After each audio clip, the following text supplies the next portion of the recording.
সবাইকে স্বাগত জানাচ্ছি। আমি ফিরোজ তোহা। শুরুতেই সংবাদ শিরোনাম। বাংলাদেশের সর্বশেষ গুরুত্বপূর্ণ আপডেট সংবাদে আপনাকে স্বাগত। শুরুতেই সংবাদ শিরোনাম, এরপর বিস্তারিত। শুরুতেই জানিয়ে দিব ৩১শে ডিসেম্বর ঘোষণাপত্র দেবে বৈষম্য বিরোধী ছাত্র আন্দোলন। আওয়ামী লীগকে অপ্রাসঙ্গিক ঘোষণা করা হবে। ৩১শে ডিসেম্বর দেয়া হবে জুলাই বিপ্লবের ঘোষণাপত্র। ছাত্র জনতার উপস্থিতিতে ২৪-এর গণ অভ্যুত্থানের প্রাতিষ্ঠানিক ও দালিলিক স্বীকৃতির দাবিতে সেই দিন জাতীয় শহীদ মিনার থেকে প্রোক্লেমেশন অব জুলাই রেভলিউশন ঘোষণা আসবে। এরপর জানিয়ে দিব টেকসই অর্থনীতির জন্য সংস্কারমুখী পদক্ষেপের বছর ২০২৪।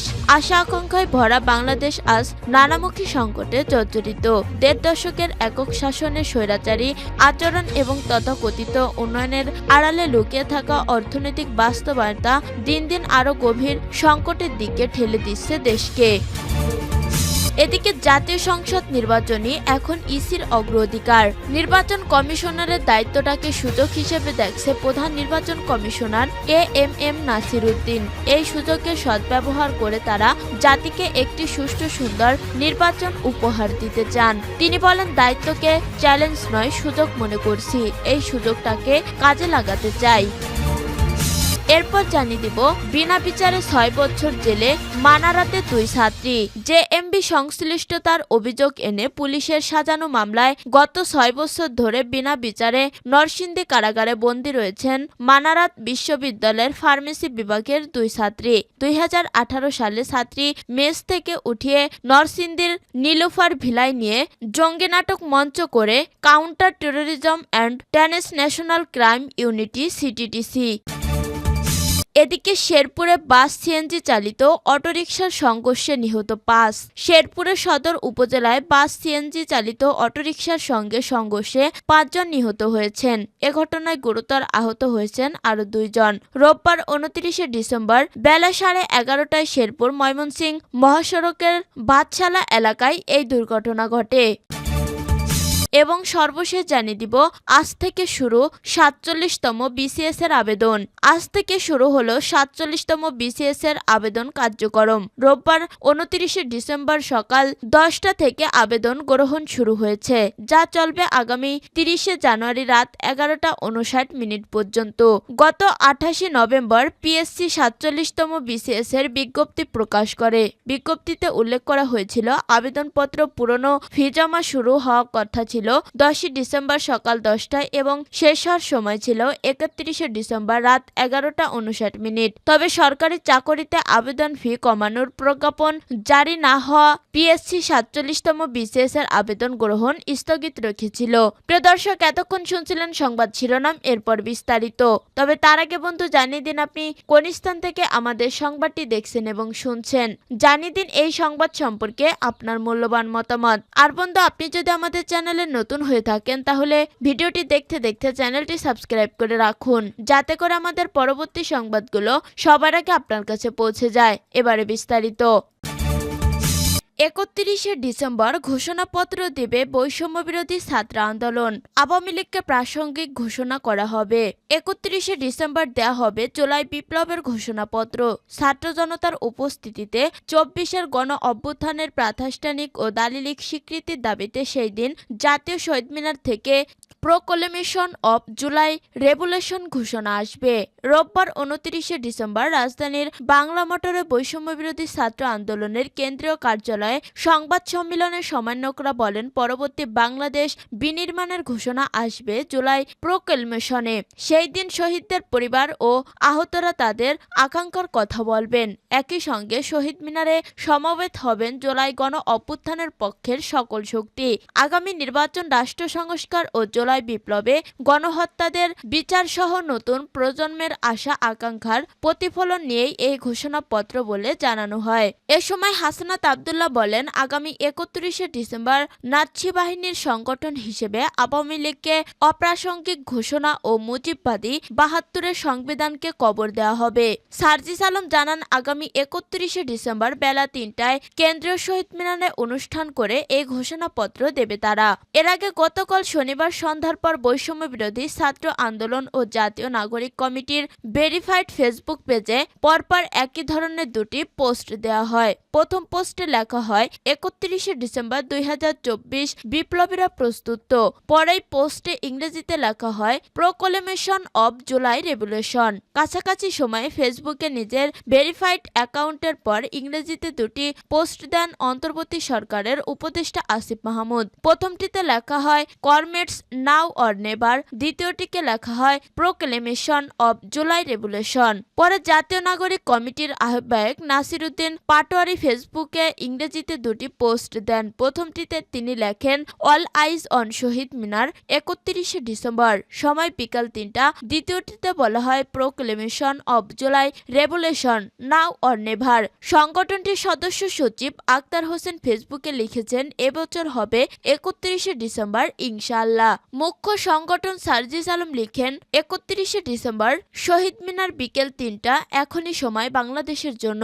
বৈষম্য বিরোধী ছাত্র আন্দোলনের আহ্বায়ক হাসনাত আব্দুল্লাহ তার ভেরিফাইড ফেসবুক অ্যাকাউন্ট থেকে এই প্রসঙ্গে দুটি পোস্ট দিয়েছেন। প্রথমটিতে তিনি লেখেন কোয়ারেটস 31শে ডিসেম্বর নাও অর নেভার। দ্বিতীয় পোস্টে লেখা হয় প্রোক্লেমেশন অব জুলাই রেভলিউশন 31শে ডিসেম্বর শহীদ মিনার বিকেল 3টা। সংগঠনের সদস্য সচিব আরিফ সোহেল লেখেন, জুলাই হাজির হবে ইতিহাসে অমিলন হতে 31শে ডিসেম্বর 2024। টেকসই অর্থনীতির জন্য সংস্কারমুখী পদক্ষেপের বছর 2024। আশা আকাঙ্ক্ষায় ভরা বাংলাদেশ আজ নানামুখী সংকটে জর্জরিত। 1.5 দশকের একক শাসনে স্বৈরাচারী আচরণ তার তথাকথিত উন্নয়নের আড়ালে লুকিয়ে থাকা অর্থনৈতিক বাস্তবতা দিন দিন আরও গভীর সংকটের দিকে ঠেলে দিচ্ছে। আওয়ামী লীগ সরকারের পতনের মূল কারণ হিসেবে অর্থনীতির দীর্ঘদিনের পুঞ্জীভূত সংকট ক্রমেই স্পষ্ট হয়ে উঠেছে। অন্তর্বর্তীকালীন সরকার দায়িত্ব নেওয়ার পরপরই দেশি বিদেশি প্রতিষ্ঠানের কাছে বিপুল পরিমাণ দায় দেনা, আর্থিক খাতে নজিরবিহীন লুটপাট এবং বাজার ব্যবস্থাপনায় চরম দুর্বলতা একের পর এক প্রকাশ পাচ্ছে। এটি শুধু সরকারের দুর্নীতি আর অদক্ষতাকে নয়, বরং দেশের অর্থনীতির ভঙ্গুর অবস্থাকে সামনে নিয়ে এসেছে। এ বিষয়ে সিপিডির সম্মানীয় ফলো ডক্টর মোস্তাফিজুর রহমান বলেন, উচ্চ মূল্যস্ফীতি, ব্যাংকিং খাতের অব্যবস্থাপনা অথবা শেয়ার বাজারে পুঁজি বিনিয়োগের প্রয়োজনীয়তার দৃষ্টিভঙ্গিতে বলি সব জায়গাতেই অনেক সমস্যা রয়ে গেছে। আর ইউএনডিপির সাবেক পরিচালক ডক্টর সেলিম জাহান বলেন, সবটা মিলিয়ে 2024-এ আমরা যে অর্থনীতি পেয়েছি সেটা একটা বিপর্যস্ত অবস্থায় রয়েছে। আলোচিত অর্থনৈতিক শ্বেতপত্রে এসব বিষয় আরও বিস্তৃত পরিসরে উঠে আসে। পরবর্তীতে অর্থনীতির গতি ফেরাতে 4টি ভিন্ন কমিশন গঠন করে অন্তর্বর্তী সরকার। রাজস্ব খাত, অর্থনৈতিক কৌশল পুনর্নির্ধারণ, বিদ্যুৎ জ্বালানি চুক্তি পর্যালোচনা ও ব্যাংকিং টাস্ক ফোর্সের কাজও শুরু করে অল্প সময়ে। এছাড়া প্রবৃদ্ধির গতি ফেরাতে সহজ করা হয় আমদানি প্রক্রিয়া, বাজেট পর্যালোচনা করে অপ্রত্যাশিত ব্যয় কমানো, অভ্যন্তরীণ আয় বাড়াতে নেওয়া হয়েছে অভিনব সব উদ্যোগ। বিশ্লেষকরা মনে করেন 2024 এর সংস্কারমুখী এসব পদক্ষেপ অর্থনীতিকে টেকসই করতে রাখবে উল্লেখযোগ্য ভূমিকা। বর্তমানে অর্থনৈতিক কার্যক্রম সঠিক পথে আছে উল্লেখ করে ডক্টর সেলিম জাহান বলেন, আমরা জানি অর্থনৈতিক বিশৃঙ্খলা, দুর্নীতির কারণে আমাদের যে প্রবৃদ্ধি সেটাতে নেতিবাচক প্রভাব দেখা দিয়েছে। সেখানে কি করা যেতে পারে সেটা সরকার দেখছে। ডক্টর মোস্তাফিজুর রহমান বলেন, আমাদের মূল প্রশ্ন হওয়া উচিত এই পরিকল্পনাগুলো কিভাবে বাস্তবায়ন করা যাবে। এর মধ্যে কিছু উদ্যোগ স্বল্পমেয়াদী হলেও বেশিরভাগই মধ্যমেয়াদী পদক্ষেপ হিসেবে বাস্তবায়ন করতে হবে। এটি মূলত নির্ভর হবে পরবর্তী নির্বাচিত সরকারের উপর, যারা ক্ষমতায় বসে এসেছে এই পরিকল্পনাগুলো কার্যকর করার পদক্ষেপ নেবে। বর্তমান সরকারের অন্যতম উদ্যোগ সঠিক তথ্য উপাত্ত নিশ্চিত করা, যা অর্থনৈতিক কৌশল ও পরিকল্পনা গ্রহণে কার্যকর ভূমিকা রাখবে আগামী দিনে। জাতীয় সংসদ নির্বাচনই এখন ইসির অগ্রাধিকার।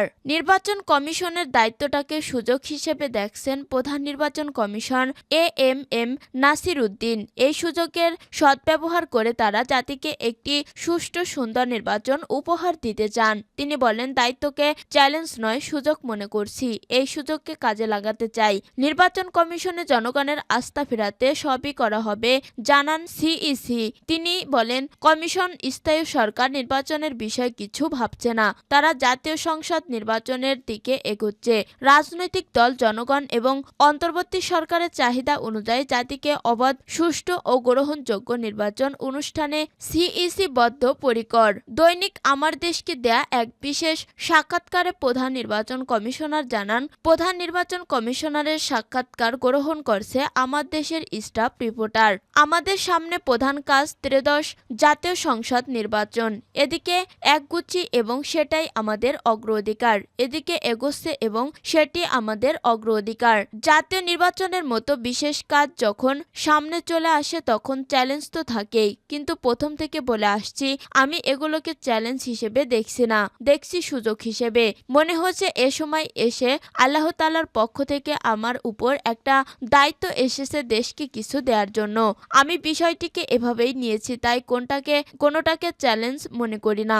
সুযোগটার সদ্ব্যবহার করতে চাই, সত্যিকার অর্থে অবাধ সুষ্ঠু নির্বাচন উপহার দিতে চাই। সেই লক্ষ্যে কাজ করছি এবং আমার সব কর্মকাণ্ড এই বিগত লক্ষ্যে নিবেদিত করছি।